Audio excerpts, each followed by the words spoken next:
Praise the Lord. ஒரு அபிஷேகம் பண்ணப்பட்டவன் ஒரு தேவ மனுஷனையும் அவனுடைய ஊழியத்தையும் கைத்தாங்கி பிடிக்கும்போது அவனோட சந்ததிகளுக்கு கிடைக்க போற ஆசீர்வாதங்களை பார்க்க போறோம். நீங்க அபிஷேகம் பண்ணப்படாதவங்களா? பரவாயில்ல. நீங்களும் ஒரு தேவ மனுஷனையும் அவங்களோட ஊழியத்தையும் கைத்தாங்கி பிடிக்கும்போது உங்களோட சந்ததிக்கு கிடைக்க போகிற ஆசீர்வாதங்களை பார்க்க போறோம். எடுத்துக்கொள்ளலாம். என்னாகமம் 17ஆம் அதிகாரம் 11ஆம் வசனம் 12ஆம் வசனம். இந்த 2 வசனமும் தெளிவா சொல்லுது. மோசே கையை உயர்த்தும் போது இஸ்ரவேலர்கள் ஜெயிச்சிட்டு இருக்காங்க. கையை கீழே போடும்போது அமலேக்கியர் ஜெயிச்சுட்டே இருக்காங்க. அப்ப இப்ப மோசே எவ்வளவு நேரம் தான் கையை மேல தூக்கிக்க முடியும்? 2 கையும் வலிக்க ஆரம்பிச்சுட்டு. அதனால இப்போ 2 சைடுலயும், ஒரு சைடுல ஆரோன், இன்னொரு சைடுல ஊர், 2 பேரும் மோசையோட 2 கையையும் தாங்கி பிடிச்சிட்டு நின்னுட்டே இருக்காங்க சூரியன் அஸ்தமிக்கிற வரைக்கும். அது வரைக்கும் இஸ்ரவேலர் ஜெயித்து கொண்டே இருக்காங்க. ஆரோன் மேல இருந்த அபிஷேகம் என்ன? ஆசாரியத்துவ அபிஷேகம். ஆரோன் தேவ மனுஷனையும் தேவ மனுஷனுடைய ஊழியத்தையும் தாங்கி பிடிச்சதன் நிமித்தம் தேவன் அவனோட சந்ததி சந்ததி சந்ததிக்கும் நித்தியமா ஆசாரியத்துவ அபிஷேகத்தை வைக்கிறத பார்க்க முடியும். எப்படின்னு கேக்குறீங்களா? வேதத்தின்படியே பார்ப்போம்.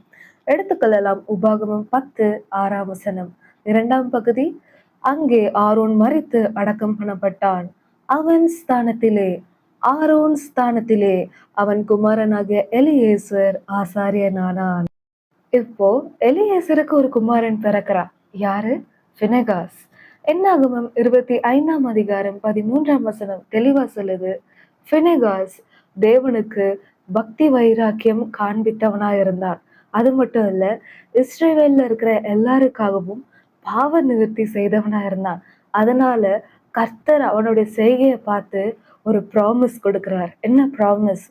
அவனுக்கும் அவனுக்கு பின்பு அவன் சந்ததிக்கும் நித்திய ஆசாரிய பட்டத்திற்குரிய உடன்படிக்கை உண்டாயிருக்கும் என்றார். ஆசாரியத்துவ அபிஷேகம் உடைய ஆரோன் மோசே போல இருக்கிற தேவ மனுஷனையும் அவனுடைய ஊழியத்தையும் கைத்தாங்கி பிடிக்கும் பொழுது கர்த்தர் ஆரோனுக்கு எலியேசரை கொடுத்தார்.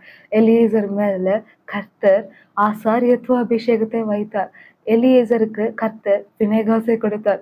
பினெகாஸ் மேலையும் கர்த்தர் ஆசாரியத்துவ அபிஷேகத்தை வைத்தார். ஆரோனின் பேரன் பினெகாஸ். பினெகாஸ் எப்படிப்பட்டவனா இருந்தான்?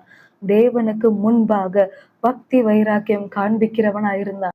அந்த பக்தி வைராக்கியத்தை காமித்த பினெகாஸ் மூலியமாய் கர்த்தர் அவனுக்கு அப்புறமா வர எல்லா சந்ததியார் மேலும் ஆசாரியத்துவ அபிஷேகத்தை வைப்பேன்ட்டு ப்ராமிஸ் பண்ணார். அப்போ நீங்களும் இன்னைக்கு ஆரோன் போல அபிஷேகம் பண்ணப்பட்டவங்களா? தேவ ஊழியனையும் அவங்களோட ஊழியத்தையும் கைத்தாங்கி பிடிங்க. கர்த்தர் உங்களோட சந்ததியின் மேல உங்க மேல ஊற்றின அபிஷேகத்தை வைப்பதுல எந்த சந்தேகமும் இல்லை. God bless you.